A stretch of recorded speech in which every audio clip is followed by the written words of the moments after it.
It's the 2nd of July, 1941. In a field kitchen and a forest near Dunaburg, Latvia, Ivan Pavlovich Sereda calmly peels potatoes for the evening soup. Graduate from Culinary College, Sereda is assigned to the 91st Tank Regiment, 46th Tank Division of the 21st Mechanized Corps as a cook. It's a grim scene at the camp. They've been fighting for 4 days straight and losses are mounting. All around him are men in limbo, tank crews with no tank, drivers without cars, and soldiers recovering from wounds. They clean their weapons, do laundry, smoke and chat with each other.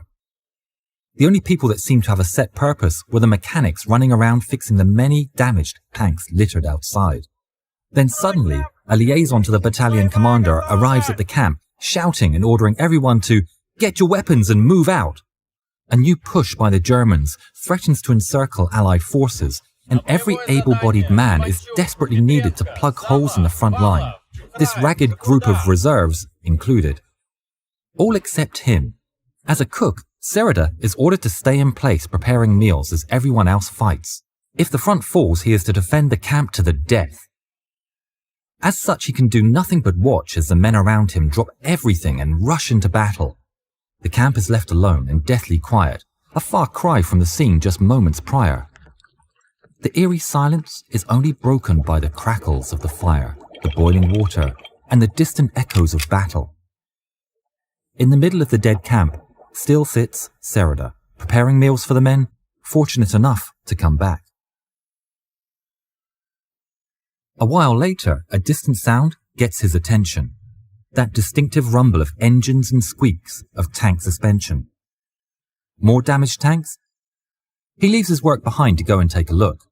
Outside, in a cloud of dust, he spots some vehicles in the distance approaching his position. He considers lifting his hand to greet them, but something is wrong. The shape of the tanks is off. His blood runs cold as he realizes those aren't his comrades. They are German panzers. He stares at the scene for a few eternal gut-wrenching moments, almost wishing for his eyes to be deceiving him, but they aren't. Sereda runs behind the kitchen tent, the soup long forgotten. Peeking out from his hiding place, he can see the tanks slowly approaching.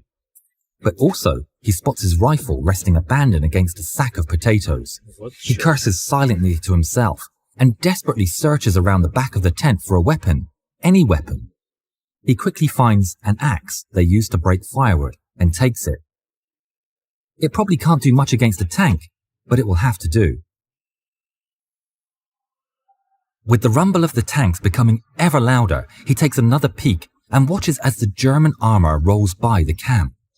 2 Panzer Kampfwagen 38Ts drive by, giving his kitchen little attention, but the third steers directly towards him. He hides and needs to think fast if he's to come out of this alive. Hearing the tank come to a stop and looking back out, he sees the German tank parked right in front of his kitchen. The turret hatch swings open and the tank commander's head pops out. The German appears to laugh and say things to his crew before nonchalantly jumping out of the machine and walking towards the seemingly abandoned kitchen. He watches the commander, waiting for an opportunity, gathering his courage, gripping his axe. Then he strikes, charging out of his position, brandishing the axe high above his head and screaming like a madman. The German sees a sweaty, ragged figure with an apron and an axe charging towards him, and he runs for his life, fleeing right back to the safety of the tank. Sereda chases him down through the kitchen and picks up his rifle along the way. The commander climbs up and quickly disappears inside the vehicle, closing and locking the hatch behind him. Moments later, the tank's machine gun starts firing erratically, obviously unable to see Sereda. Diving out of the machine gun's arc of fire, he sits in a blind spot as he assesses the situation. Then he spots a tarp lying on the floor. Thinking quickly, he grabs the tarp and throws it on the tank's turret, blinding it.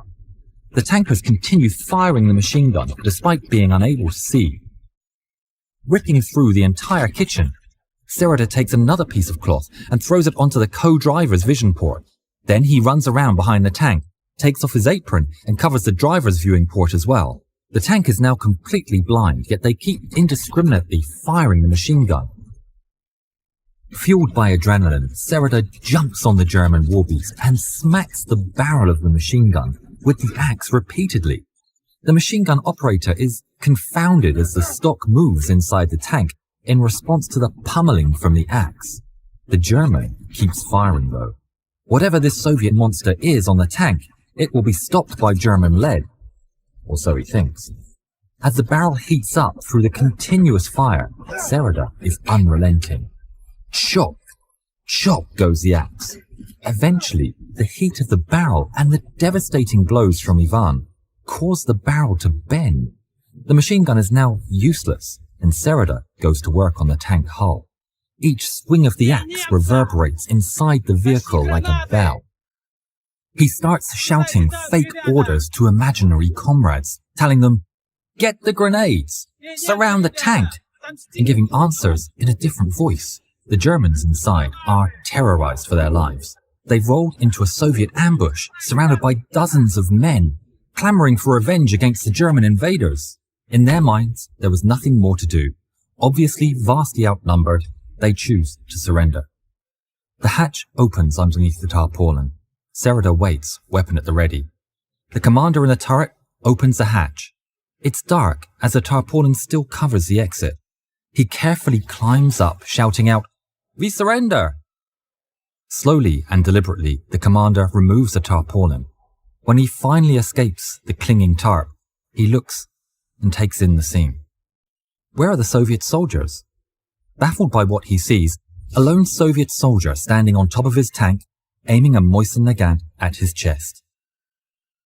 Sereda orders the rest of the Germans off the tank one by one and forces them at gunpoint to tie up their fellow soldiers. When the rest of the regiment return from the battle ready for soup, they're surprised not to see their cook by the campfire, but instead, he's holding an entire tank crew prisoner and a working but somewhat battered tank alongside. His actions were recognized by the commander of the 21st Mechanized Corps, Major General Dmitry Lelyushenko, who stated, "With his brave actions, he set an outstanding example of heroism." Sereda was assigned to scout duties after the events and would join his comrades in the front lines less than a week later. The axe he used during the engagement was kept as a memento of the 21st Mechanized Corps. Ivan Pavlovich Sereda proved to be an excellent soldier. He continued to defend his country for the rest of the war, being promoted several times and receiving many awards and commendations throughout. He would serve in the siege of Leningrad and in the Battle of Moscow as platoon commander and would later be promoted to senior lieutenant. As the man who single-handedly defeated a German tank with an axe, Ivan Sereda was awarded the Hero of the Soviet Union on the 31st of August 1941.